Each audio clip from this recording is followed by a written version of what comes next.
Thank you, Mayor Sabo, members of council. I'm going to talk about the way that I assess personal property and the increase in values of vehicles for the year 2021. First of all, it's the objective of my office to assess all property in a professional and uniform and equitable manner. And we do that based on state code. The code requires that the method that we assess has to be uniform within each category, and that it's reasonably expected to determine the actual fair market value of the property. So automobiles, motorcycles, trailers, boats are assessed at 100% of the clean retail value in the NADA appraisal guide. That's the book that we use. And then the current tax rate of $3.08 per 100 is applied to that assessed value. If there's something that's not listed in the NADA guide, then we use 100% of the purchase price as shown on the DMV. And once you do take 100% of the purchase price, then each year after that, we'll reduce that down by 10% until it gets down to a minimum value. And we do have a minimum value of $400. Once something comes out of the book, it goes to that minimum value also, and it stays there as long as the person owns that. It doesn't ever just drop completely, but it goes to that minimum value. Then once we do that, we also have the PPTRA, the personal property discount, that's applied to the personal property that meets the qualifications to receive the discount. Not all property does, but we do apply it to the property that meets the qualifications. Every year I send my vehicle file to NADA, and they place a value on each vehicle using the VIN number.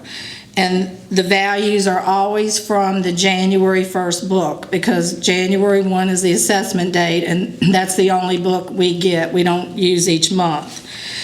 Historically, vehicle values have tended to depreciate each year. Normally they do that, but 2021 was different. COVID-19 altered the trends of the automobile industry, and it wasn't just NADA values. All major vehicle valuation services indicated increases in values between January 2020 and January 2021. And there were several things events that took place that played a part in that increase. One of them was in March of 2020, the Federal Reserve cut the interest rate to near zero. And those low interest rates on both new and used vehicles allowed people to purchase vehicles sooner than they normally would have. And there was a strong demand, and that meant higher prices. And then another thing was that COVID-19 closed a lot of the automotive manufacturing plants, and they did that in order to produce ventilators and the PPE equipment, and then that further reduced the inventory of vehicles. And then also your large fleet companies, your rental agencies and car services, they held on to their vehicles and didn't turn over their inventory, and that added to a shortage of used vehicles. Also, like now you're hearing about, there's a shortage in the microchips that they need for the new car production, and with the reduced production of new vehicles, there's a higher demand for used vehicles, which has increased their cost. According to data, the average transaction price of a used car went up 21% from 2020 to 2021. And due to those events, taxpayers did see an increase in values of their vehicles for personal property tax. Another factor that people may not realize that played a part in the increased tax was the personal property discount. The rate actually decreased for 2021. In 2020, I calculated a discount of 48.5% on qualifying vehicles. For 2021, that percentage decreased to 45%. The city actually receives $545,479.17 from the state each year to cover the personal property discount. That amount was established in 2005, and it hasn't changed. It stays the same. Every locality gets an amount based on what was going on in 2005, and it stays that way going through. And, you know, the percentage, it's not going to, each year you have to calculate. I have to take that figure, and then I have to look at the value of all the vehicles that I'm going to assess, and that determines the percentage. So when you have vehicles going up in value, then that uses up more of my discount money, and so my discount's going to go down. So when your discount goes down, you pay higher tax also. And I'm also hearing that we're still going to be seeing this trend going into 2022. So vehicles are probably going to continue to be higher for the new year. Are there any questions about that? I appreciate that, Cathy. I know I've had several questions about how can the value of the used vehicle go up. And that's a good explanation. We did try to get that information out before, early on. The city manager, let's put it on the city website, and we had it posted on the door in different places. And actually, to be honest, we didn't have a lot of question in our office about it. And so I'm hoping that's the reason that helped. I mean, we did have some, but, not overwhelming. And if you'll give me just a few more minutes, I was going to also give you a heads up about real estate assessments. Is that okay? Go ahead. As you know, we're going to begin a general reassessment of all real property beginning July of 2022.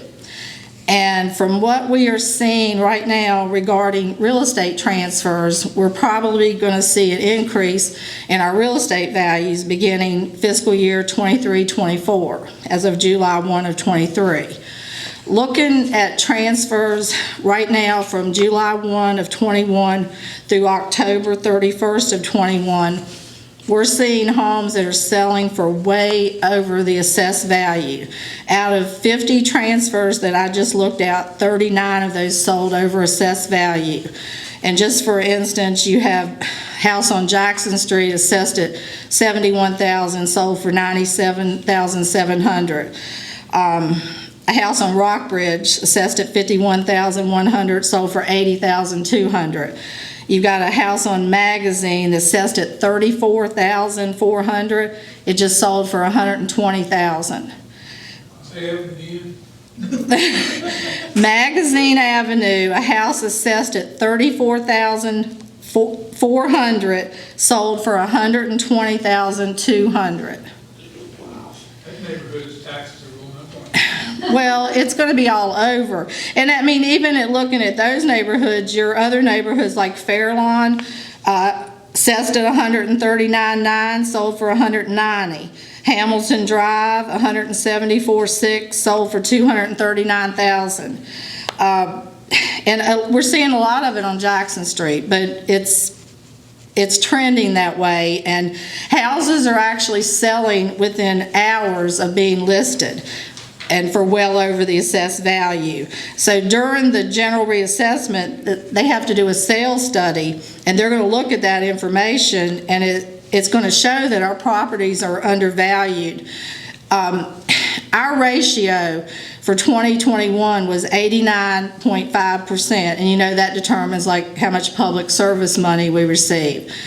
Looking at just those transfers that I was talking about just now, our ratio would right now be 75%. So if this continues for the next year of 2022-23 before the reassessment, we're going to probably take a hit in public service money if our ratio goes down that low or lower. So it's just something, to think about, because if the market holds out like it is we're probably going to see an increase in values. And it's not just in certain neighborhoods, it looks like it's going to be all over. So I just wanted to, So when those assessments are made, the only way you can ask for a lower assessment is appeal to the Board of Equalization? well, once the reassessment is completed, they start July 1 of 2022, they have to be finished by June 30th of 2023. They have a year to complete it. Sometime in May of 2023, they'll send out notices telling you your new assessment, and you can actually come in and talk to the people that did the assessment at that point. And that's probably, a good time to come in and talk to somebody, because they actually went out and looked at your property and put the assessment on it.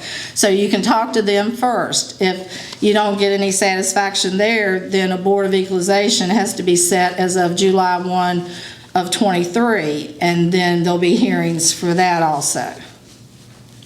We don't have an ordinance in the city to change real estate assessments. Like July 1 is our assessment date. So everything, whatever happens, is assessed as of July 1. So we look at building permits for the whole year, whatever's done on July 1. We don't have an ordinance to do things as they happen. We don't add things until July 1, and we don't take things off if there's a demo or something like that until July 1.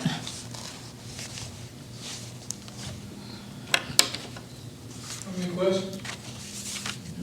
Appreciate you coming and going through that. You're welcome. Thank you.